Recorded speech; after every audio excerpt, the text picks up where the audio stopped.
Hey guys, how's it going? It's Lee here. Now I recently just came across a credit card offer from a website called pointshacks.com.au. Now that's an Australian site that shows you how to get free flights with credit card offers and how all the conversion rates and all of that works. Anyways, they had an offer for an ANZ card called the ANZ Rewards Travel Adventure Card, I think, which offered 80,000 Velocity points that you could use towards the Virgin Australia Airlines. Now I'm relatively new to the whole credit cards, free flights, collecting points kind of game, and I was actually inspired by Graham Stephan to find Australian credit cards to get the bonus points and the free flights and stuff that he was getting in America. So let's quickly jump into it. What does this card actually offer?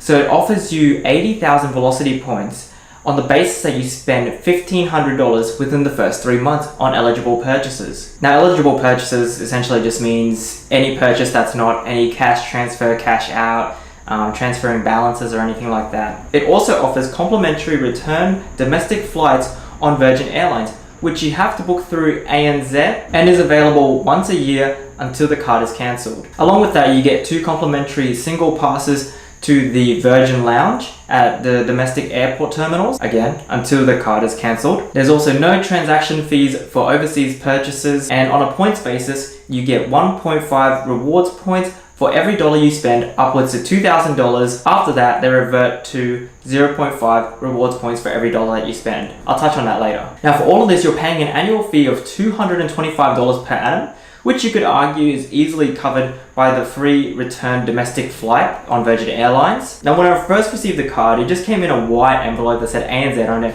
I didn't think too highly of it or anything like that, because a month prior, I'd received a welcome pack from American Express for the American Express Explorer card, which came in a black envelope, and it just looked a lot more slick. But upon opening it, I was actually quite surprised at their packaging and how they made the unboxing experience feel for a traveler, which is what the card is made for. So let's go through and see what exactly you get in the package. So when you receive the card, it comes with some documents about insurance and other important documents, then you get the actual packaging itself. So opening the package, you get the card itself on the inside, which is nice and shiny. On the other side, they've made a whole unboxing or opening experience about travel and adventure.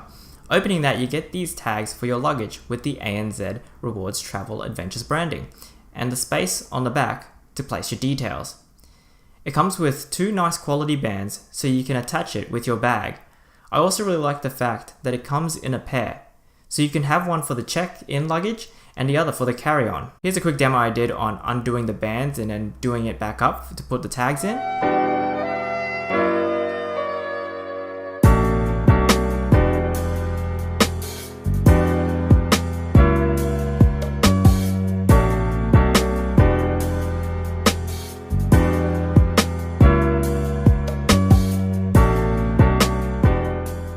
The instructions for the rewards are also nicely displayed in a passport-looking document, which again makes you feel like you're about to head to the airport and that ANZ has provided you with all this gear for your adventure.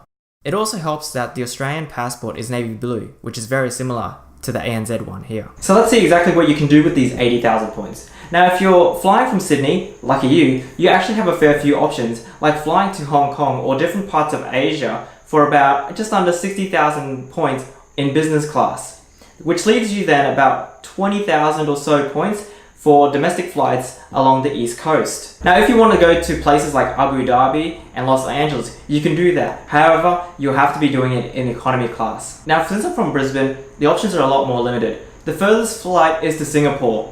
But honestly, I would buy a cheap flight down to Sydney and then catch that long-haul business flight over to Hong Kong. Now, there are different frequent flyer programs, and the obvious pitfall of Virgin is that they don't fly to as many places as Qantas and Singapore Airlines does. In saying that, it's still a win. You're getting a business class flight for free all the way to Hong Kong, and although you can transfer the points over to the other frequent flyer programs, the conversion rates are quite poor, so I don't recommend it. This is unless you're already accumulating points on the other frequent flyer programs, then by all means, go ahead. In regards to the ANZ Rewards points, you obviously can use it towards gift cards and a multitude of other things in the ANZ Reward system, which you need to sign up for, separate to your ANZ card. But speaking of conversion rates to other frequent flyer programs, you essentially get, for every dollar spent, 0.75 Velocity points, 0.5 Kris Flyer miles, and 0.5 Asia Miles. Given the 1.5 earning rate cap at $2,000, which then goes to 0.5 per dollar spent, I wouldn't even consider this card for long-term point accumulation. Especially when you have the Amex Platinum Edge, where the ratio is 1-for-1 with an annual fee of $195 per annum. Now, when applying for this card, there are a few things you need to know. First is that if you're a new customer to ANZ, like I was, you actually need to go into the branch and confirm your ID by bringing in your driver's license before activating the card and activating your account in general. Something that I read in forums that was quite common and that I came across also was that ANZ actually doesn't send you an email that lets you link up your Velocity membership card to your bank account so you can receive that 80,000 Velocity point bonus. What you have to do is call up ANZ and get them to get in contact with their rewards team, who will then send you an email for you to basically provide them with your Velocity point membership. Now, this for me was a bit annoying and a bit of a runaround because I've just come off Amex, whose online system was quite flawless in just transferring my points after I had met the minimum spend requirement over to my KrisFlyer program. As for the lounge access, ANZ requires 1 month's notice for them to physically mail out to you the actual lounge passes. Now, I haven't gone through the process of booking the complimentary return domestic flight. However, I understand from the comments and in the forums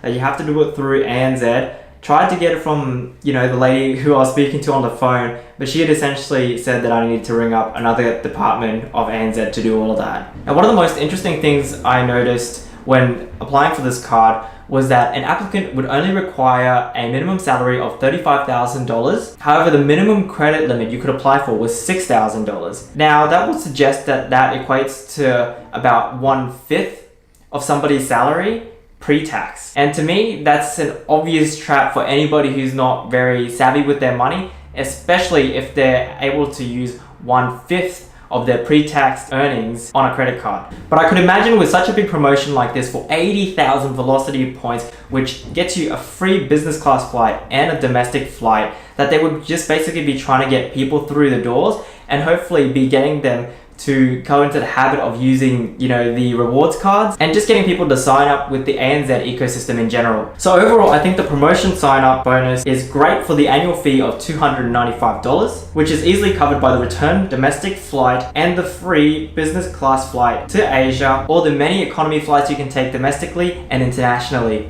ANZ has definitely put a lot of thought behind this with the great presentation that they had, and thanks to PointsHack for putting the package together and always providing great content for newbies like myself to easily understand how the whole point system works. So guys, if you enjoyed the video, please like and subscribe and put the comments down below on what your favorite card is in Australia, because I'd like to know some more cards that I've been missing out in terms of sign up bonuses or rewards.